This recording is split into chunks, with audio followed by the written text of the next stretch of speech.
What's up, y'all?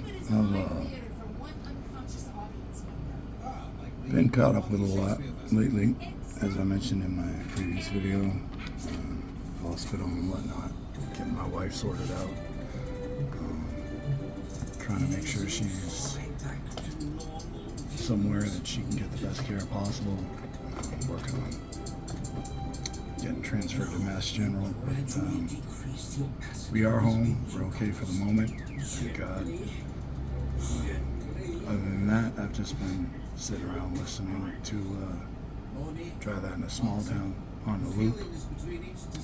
24 hours. No, just kidding. Not far from the truth, though. Good song.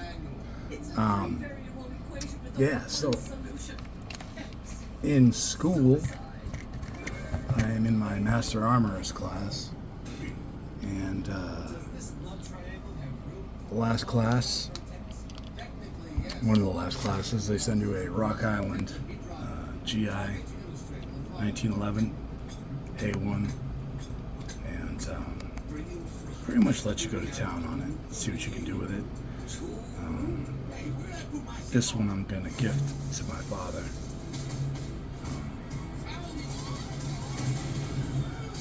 So it's got a little bit of special meaning to it. I'm really trying to give it a nice touch. Let's talk about some of the things I've done to it. Let me switch the camera around here. So, for now, I've got some new grips on there. I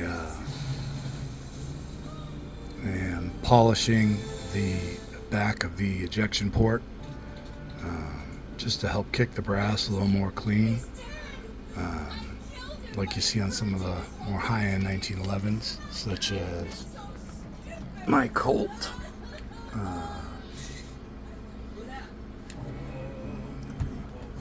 Get it out of there so I can show you. See it right there?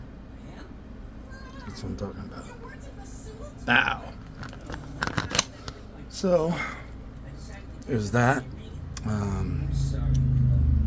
It came with a really, really cheap recoil rod right there. It's not even solid. It's hollow. And a garbage spring. I swapped that out with, give me a second,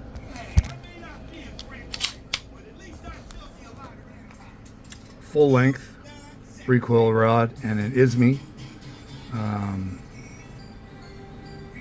silicone spring, so my dad won't have to worry about his spring for a while anyway. Supposedly 10,000 rounds, I believe.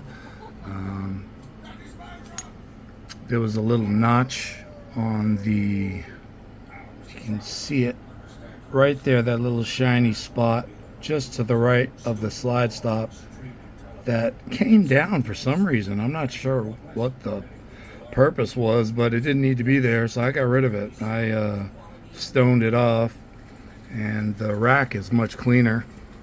I also swapped out the leaf spring for a EGW, which I customized, and I put in a Colt sear and a Colt disconnector.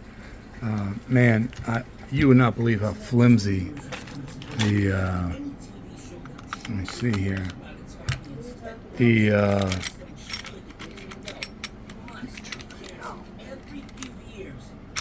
let me find the sear that I took out. Here's the disconnector. I mean, they're obviously stamped parts. I'm not sure where the sear, oh, there it is. Yeah, look at that. Look at that. Unbelievable. I've never seen such a flimsy piece of crap in my life. But yeah, I swapped that out. Here's the big old chunky slab of leaf spring it came with. Swap that out. The extractor looked okay. I might end up putting in this Gunsmith EGW extractor if if I think it needs it after test firing. But I haven't test fired it yet. We'll see how it goes from there. Let's see. Is there anything? So after all that, the trigger pull went from a 6 pound plus to a consistent 3.5 pound, which is right exactly where I wanted it for my dad. That's a good concealed carry or combat trigger pull weight. You don't want accidental discharges. You want to fire when you mean to. You definitely don't need a competition sub 2 pound trigger weight like I have in in my beast over here. But that's another story. We could talk about that in another video. What else do I plan to do? Some more polishing. I'm going to dehorn the entire gun. Take off all the sharp edges. I might clean up and pretty up that ejector port polish job a little more.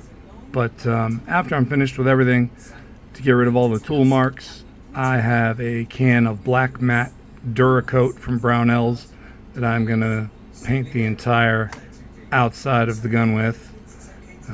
You don't want to do any of the internals, obviously, because you actually change the specs, the sizes of the parts. It leaves a bit of a buildup on whatever you spray it on. It is, a scratch-proof finish, so you don't want to spray that on any internal working parts. You might throw things out of whack and get your gun acting a little weird.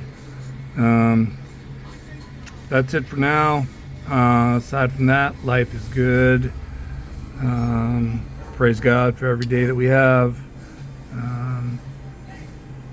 Hope to get my wife up to Mass General as soon as possible, and keep you guys updated as soon as I can. Thanks. I appreciate you checking in. Bye.